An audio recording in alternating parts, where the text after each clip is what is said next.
రాష్ట్ర ప్రభుత్వం విజయవాడ విశాఖపట్నం నగరాల్లో మెట్రో రైలు పెడుతోంది. సరే, దానికి ఒక 13,000 కోట్లు, దీనికి 12,000 కోట్లు ఎంతో తీసుకొచ్చింది, ఎంతో ప్రతిపాదనలు పెట్టింది. విజయవాడ నగరం 16-17 లక్షల మంది జనాభా ఉన్నటువంటి చిన్న నగరం. బస్టాండ్ నుంచి ఎటు చూసినా 5 కిలోమీటర్లు ఉన్నది. 2 రోడ్లు, బందర్ రోడ్డు, ఏలూరు రోడ్డు.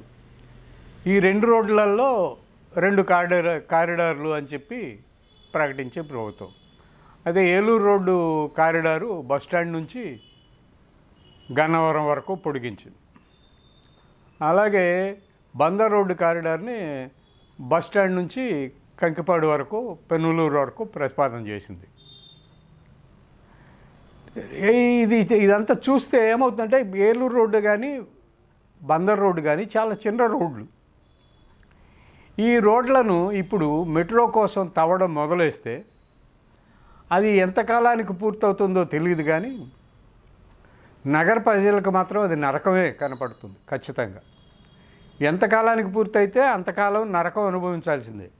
ఇప్పటికీ ఈ 2 చిన్న రోడ్లు ఇవ్వడం వల్ల, అవి చాలకపోవడం వల్ల ట్రాఫిక్ భయంకరంగా పెరిగిపోయి, వాహనాలు బాగా ఎక్కువ పెరిగిపోయి ట్రాఫిక్ గంటల పడుతుంది.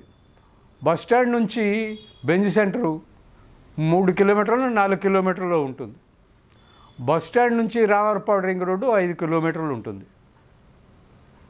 ఈ కాస్త దూరానికే గంట ప్రయాణం చేయాల్సి వస్తుంది రద్దీ సమయాల్లో. రేపు రోడ్లు తవ్వడం మొదలేస్తే ఈ గంట 2 గంటలు అవ్వచ్చు, 3 గంటలు అవ్వచ్చు. ఇది ఖచ్చితంగా ప్రజలకు తీవ్రమైన అసౌకర్యం కల్పించేది. హైదరాబాదు, బెంగళూరు, చెన్నై వంటి మహానగరాల్లో, బాంబే, ఢిల్లీ, కలకత్తా లాంటి మహానగరాల్లో మెట్రో రైలు పెట్టారు అంటే దానికి కాస్త ఏదో కొంత అర్థం ఉంది. దూర ప్రాంతాలు, పెద్ద నగరాలు, అవి మహానగరాలు. ఆ మహానగరాల్లో ప్రయాణం దూరాలకు వెళ్ళే వాళ్ళు ఉంటారు కాబట్టి అవి సరిపోతుంది. ఇప్పుడు హైదరాబాద్లో కూడా 3 కారిడార్లు ఉన్నాయి. 3 కారిడార్లు కూడా బాగానే నడుస్తూ ఉన్నాయి. చాలా దూరం కూడా. హైదరాబాదు మహానగరం అయిపోయింది ఇప్పుడు. కాబట్టి అలాంటి నగరాలకు అవసరం. విజయవాడ 5 కిలోమీటర్ల నిడివి లేనటువంటి విజయవాడకి ఎందుకు ఈ మెట్రో రైలు అనేది అర్థం కాని విషయం. ఈ మెట్రో రైలు పేరుతో వేల కోట్లు సంపాదించుకునే ప్రయత్నాలు కాంట్రాక్టర్లు చేస్తున్నారు. ఆ ప్రయత్నాలే జరుగుతున్నాయి. ఇది కాంట్రాక్టర్లను బాగు చేసే ప్రయోగమే తప్ప ప్రజలకు పనికొచ్చేది కాదు. ఖచ్చితంగా ప్రజలు ఈ మెట్రో రైలు ఎక్కి ప్రయాణం చేసే అంత దూరం లేదు. ఈ మెట్రో స్టేషన్ పైకి ఎక్కి దిగేలోపు కింద ఆటోలో వెళ్ళిపోతే వెళ్ళాల్సిన చోటుకి వెళ్ళిపోతాం, తొందరగా వెళ్ళిపోతాం.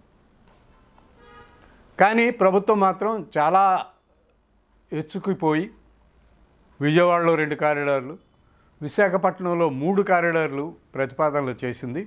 విశాఖపట్నం కూడా మెట్రో రైలుకి అనుకూలమైందేం కాదు. కానీ ప్రభుత్వం చాలా గట్టిగా ప్రయత్నాలు చేస్తోంది. అవి ఆ ప్రయత్నాలు ఎంతవరకు ఫలిస్తాయి అనేది అర్థం కాదు, కానీ ప్రజలకైతే చాలా తీవ్రమైనటువంటి అసౌకర్యం కలిగే పరిస్థితి అయితే ఉంది. ఈ మెట్రో కారిడార్లు 10 ఏళ్ళు పట్టవచ్చు, 15 ఏళ్ళు పట్టవచ్చు. వీళ్ళు అధికారంలో ఉండొచ్చు, ఉండకపోవచ్చు. కానీ ప్రజలైతే ఈ 10 ఏళ్ళు 15 ఏళ్ళు తీవ్రమైనటువంటి అసౌకర్యాలకు గురి కావాల్సి వస్తుంది. ఈ చిన్న నగరాలకి, ఇలాంటి విజయవాడ లాంటి చిన్న నగరాలకు మెట్రో అనేటువంటిది సరికాదు అని గతంలో శ్రీధరన్, ఢిల్లీ మెట్రో వ్యవస్థాపకుడు శ్రీధరన్ చెప్పారు కూడా. అయినా కానీ ఈ ప్రభుత్వం ముందుకెళ్తోంది. ఇది మరి ఎలా సమర్థించుకుంటుందో ప్రభుత్వం అయితే తెలియదు, కానీ ప్రజలు మాత్రం తీవ్ర అసౌకర్యాలకు గురి కావాల్సిన పరిస్థితి వస్తుందని అర్థమవుతోంది.